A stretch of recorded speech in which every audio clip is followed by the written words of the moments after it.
वासुदेवाय। श्रद्धालु भक्तों, श्रीमद् भागवत महापुराण के चतुर्थ स्कंद के 7वें अध्याय के अंतर्गत दक्ष यज्ञ की पूर्ति का वर्णन है।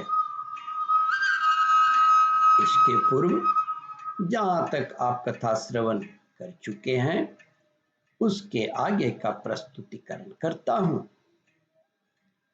दक्ष ने कहा, भगवान, मैंने आपका अपराध किया, किंतु आपने उसके बदले में मुझे दंड के द्वारा शिक्षा देकर बड़ा ही अनुग्रह किया।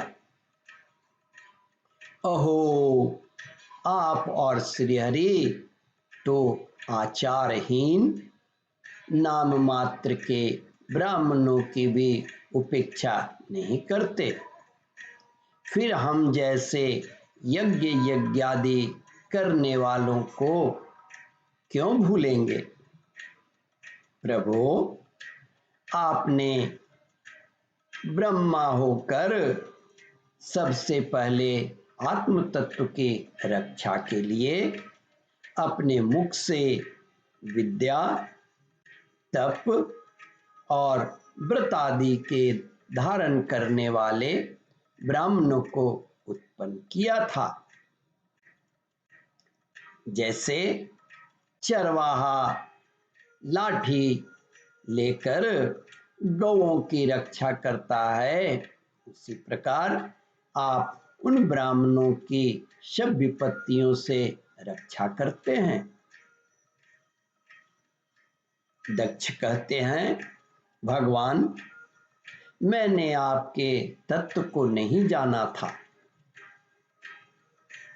इससे मैंने भरी सभा में आपको अपने वाग्बाणों से बेधा था, किंतु आपने मेरे उस अपराध का कोई विचार नहीं किया।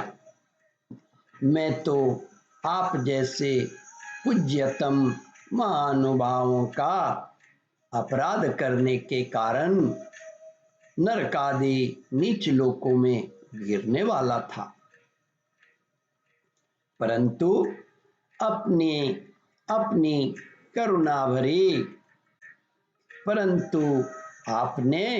अपनी करुणा भरी दृष्टि से मुझे उबार दिया।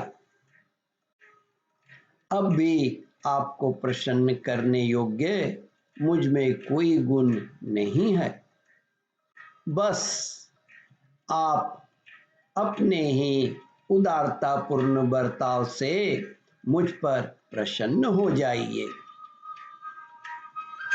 श्री मैत्रेय जी कहते हैं, विदुर जी, आशुतोष शंकर जी से इस प्रकार अपना अपराध क्षमा कराकर दक्ष ने ब्रह्मा जी के कहने पर उपाध्याय, ऋत्विज आदि की सहायता से यज्ञ कार्य आरंभ किया।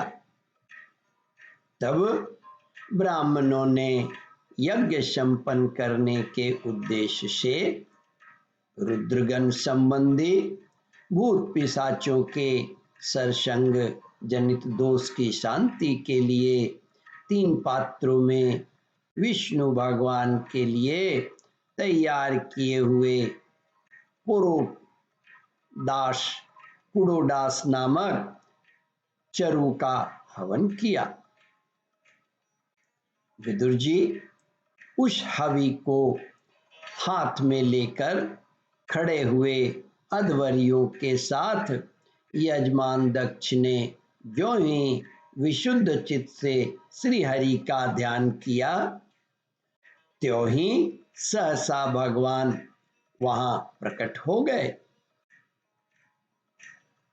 बृहत एवं रथांतर नामक श्याम स्तोत्र जिनके पंख हैं, उन गरुड़ जी के द्वारा समीप लाए हुए भगवान ने 10 दिशाओं को प्रकाशित करती हुई अपनी अंग कांति से सब देवताओं का तेज हर लिया।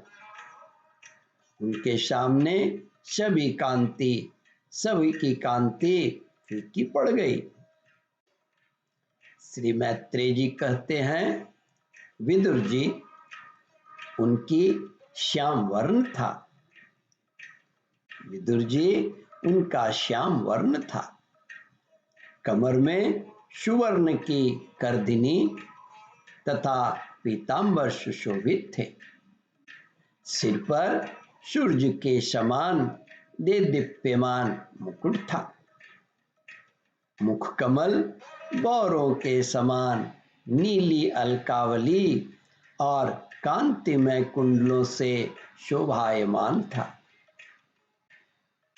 उनके स्वर्ण में आभूषणों से विभूषित 8 भुजाएं थी, जो भक्तों की रक्षा के लिए सदा उद्यत रहती है। 8 भुजाओं में शंख, चक्र, गदा, पद्म, धनुष, बाण, खड्ग और ढाल लिए हुए थे तथा इन सब आयुधों के कारण वे फूले हुए कनेर के वृक्ष के समान जान पड़ते थे। प्रभु के हृदय में श्रीवत्स का चिन्ह था और सुंदर बनमाला सुशोभित थी। वे अपने उदार हास्य और लीलामय कटाक्ष से सारे संसार को आनंद मग्न कर रहे थे। पार्षदगण दोनों ओर राजहंस के समान सफेद पंखे और चंवर डुला रहे थे। भगवान के मस्तक पर चंद्रमा के समान शुभ्र छत्र शोभा दे रहा था। ओम परमात्मने नमः। श्रद्धालु भक्तों, इस कथा को ध्यान पूर्वक श्रवण, मनन और इसका चिंतन करें। इस कथामृत का रसास्वादन अपने बंधु बांधवों को भी करावें। इस वीडियो को शेयर और सब्सक्राइब करें। ओम परमात्मने नमः।